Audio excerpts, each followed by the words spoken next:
Good morning student. आज के इस वीडियो में हम लोग देखेंगे जंतु कोशिका और पादप कोशिका का संरचना। तो देखते हैं जंतु कोशिका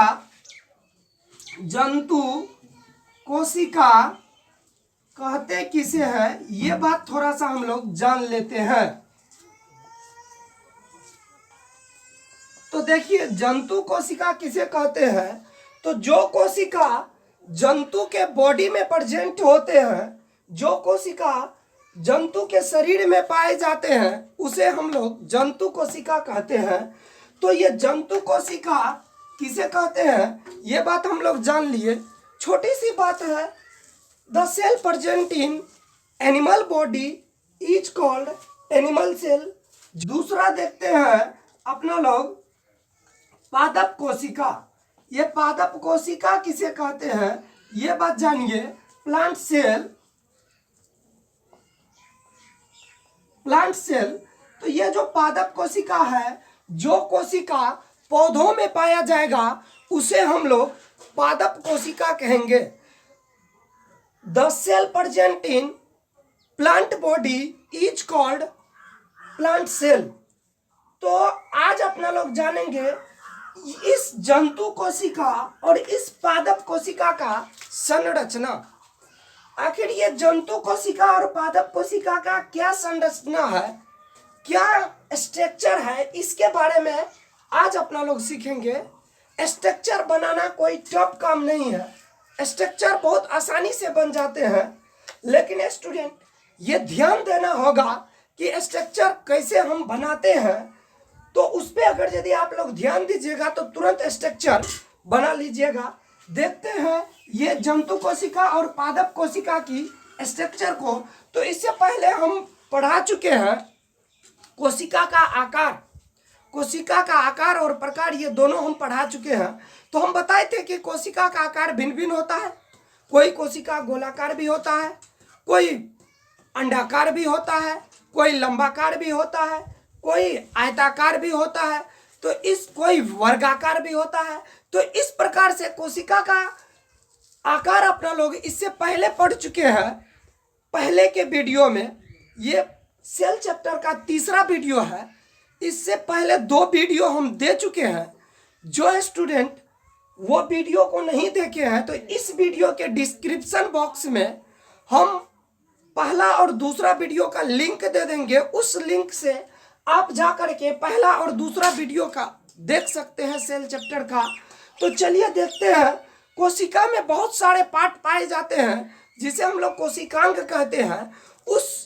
आज अपना लोग जानेंगे कि कोशिका का संरचना किस प्रकार से बनाते हैं। तो देखिए हम कोशिका का स्ट्रक्चर ड्रॉ कर रहे हैं। स्टूडेंट यहाँ ध्यान दीजिए, ये कोशिका का संरचना हम बना रहे हैं। तो ये कोशिका का संरचना कैसे बना रहे हैं इस पे ध्यान दीजिए। ये पूरा का पूरा एक सेल है, पूरा का पूरा एक कोशिका है। इस कोशिका के अंदर एक गोलाकार संरचना पाया जाता है। इस गोलाकार संरचना का नाम है आपको केंद्रक। इस गोलाकार संरचना का नाम क्या है? केंद्रक। ये गोलाकार जो संरचना है इसका नाम है आपको केंद्रक। केंद्रक के अंदर बहुत सारे द्रव भरे होते हैं, इसे हम लोग कहते हैं केंद्रक द्रव, न्यूक्लियोप्लाज्म। और इसके अंदर मध्य में एक छोटा सा केंद्रिका पाया जाता है। एक केंद्रक के अंदर एक छोटा सा संरचना होता है जिसे हम लोग केंद्रिका कहते हैं। और केंद्रक के अंदर क्या होते हैं, तो ये गुणसूत्र होते हैं। ये गुणसूत्र जो होते हैं आपको धागे नुमा उलझी हुई संरचना होती है, तो ये इसका नाम है आपको गुणसूत्र। ये कोशिका जो होती है, कोशिका के बीच में केंद्रक होती है, मध्य में, उसके बीच में मध्य में केंद्रिका होती है। उसके अंदर ये अपना लोग क्या देखे, तो इसका नाम है आपको गुणसूत्र। इसका क्या नाम है? गुणसूत्र। और इसका क्या नाम है? केंद्रिका। तो देखिए केंद्रक से कोशिका के अंदर 2 संरचना देखे।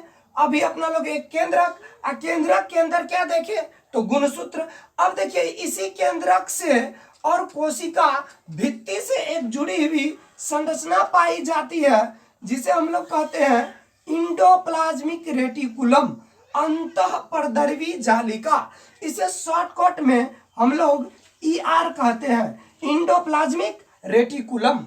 ये ईआर दो प्रकार के होते हैं, पढ़ाएंगे आगे कि ये ईआर कैसे दो प्रकार के होते हैं। तो इसके ऊपर एक दानेदार संरचना पाया जाता है जिसका नाम है आपको राइबोसोम। क्या नाम है? राइबोसोम। ये राइबोसोम पाया जाता है कहां पर? तो ये इंडोप्लाज्मिक रेटिकुलम के ऊपर, और ये पूरे कोशिका में ये कोशिका द्रव भरी होती है। पूरे कोशिका में क्या होती है? कोशिका द्रव भरी होती है, जिसे हम लोग साइटोप्लाज्म कहते हैं। ये पूरे कोशिका में भरी होती है। इसी कोशिका द्रव में जितने सारे कोशिकांग होते हैं वे सारे कोशिकांग कोशिका द्रव में डूबे होते हैं। तो देखते हैं अगला स्ट्रक्चर है आपको, ये है आपको गोल्गी काय की संरचना, गोल्गी कॉम्प्लेक्स की संरचना। इसी कोशिका के अंदर एक गोल्गी कॉम्प्लेक्स पाई जाती है। ये गोल्गी कॉम्प्लेक्स प्लेट के नुमा एक के ऊपर एक सजी हुई संरचना पाई जाती है। इसका पूरा विस्तार से हम जब कोशिकांग पढ़ाने लगेंगे तब इस पे डिस्कस करेंगे कि गोल्गी काय क्या है, गोल्गी काय का डिस्कवर किसने किया था, ये कैसा संरचना होती है, ये इसका हमारे सेल में काम क्या होती है। तो इसका क्या नाम हो गया? गोल्गी काय।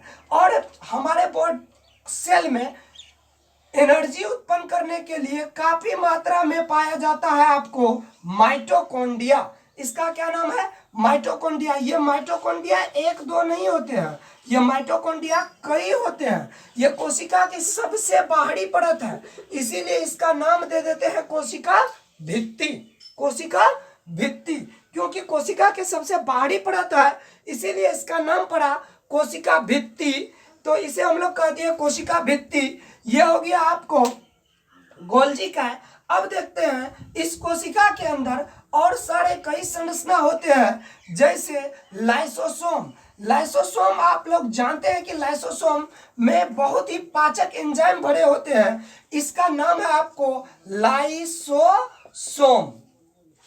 लाइसोसोम, तो लाइसोसोम होता है इसके अंदर। तो इस प्रकार से अगर यदि आप स्ट्रक्चर बना दीजिएगा तो आपको ये क्वेश्चन पूछा जाता है आपको 5 मार्क में कि structure of plant cell, structure of animal cell.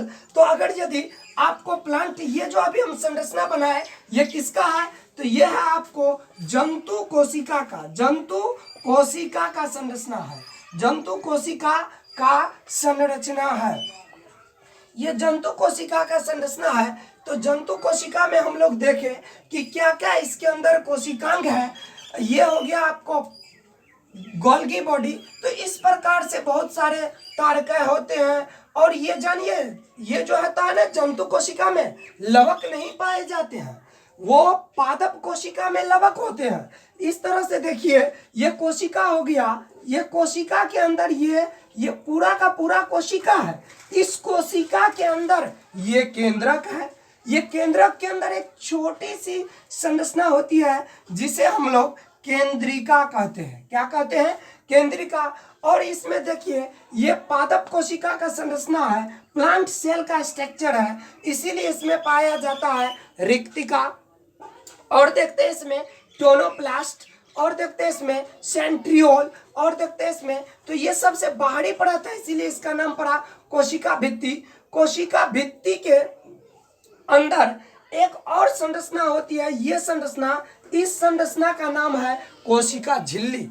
तो कोशिका भित्ति क्या है, कोशिका झिल्ली क्या है, माइटोकॉन्ड्रिया क्या है, लवक क्या है, उसके बाद रिक्तिका क्या है, गोल्गी बॉडी क्या है, सारे के बारे में अगला वीडियो में अपना लोग इसका पूरा का पूरा डिटेल्स देखेंगे। तो इस तरह से ये टोनोप्लास्ट, इस तरह से ये हो गया आपको टोनोप्लास्ट। इस पूरे कोशिका में द्रव भरा हुआ है जिसका नाम है आपको कोशिका द्रव। ये आपको गोल्गी बॉडी की संरचना है, गोल्गी बॉडी। ये आपको माइटोकॉन्ड्रिया की संरचना है। तो इस प्रकार से कोशिका का संरचना अपना लोग आज देखें कि कोशिका का संरचना कैसे बनाएंगे और किस तरह से कोशिका का संरचना को ड्रॉ करते हैं। और नेक्स्ट वीडियो में अपना लोग देखेंगे कि कोशिका के संरचना, ये कोशिका भित्ति क्या है, लवक क्या है, मध्य लेमिला क्या है, टोनोप्लास्ट क्या है, रिक्तिका क्या है, केंद्रक क्या है, उसके बाद गुणसूत्र क्या है, डीएनए क्या है, आरएनए क्या है, कोशिका द्रव क्या है, केंद्रक क्या है, केंद्रिका क्या है, गोल्गी बॉडी क्या है, माइटोकॉन्ड्रिया क्या है। नेक्स्ट एक एक करके अपना लोग एक बार टॉपिक बाय टॉपिक देखिए। ये टॉपिक बाय टॉपिक हम पढ़ा रहे हैं, तो किसी भी पॉइंट को हम छोड़ेंगे नहीं। आप लोग से यही कहेंगे कि सभी पॉइंट को हम डील करेंगे जहां तक हो सके। तो हम लास्ट में यही कहना चाहेंगे, अगर यदि ये वीडियो आपको अच्छी लगे तो एक लाइक और चैनल को सब्सक्राइब जरूर करें।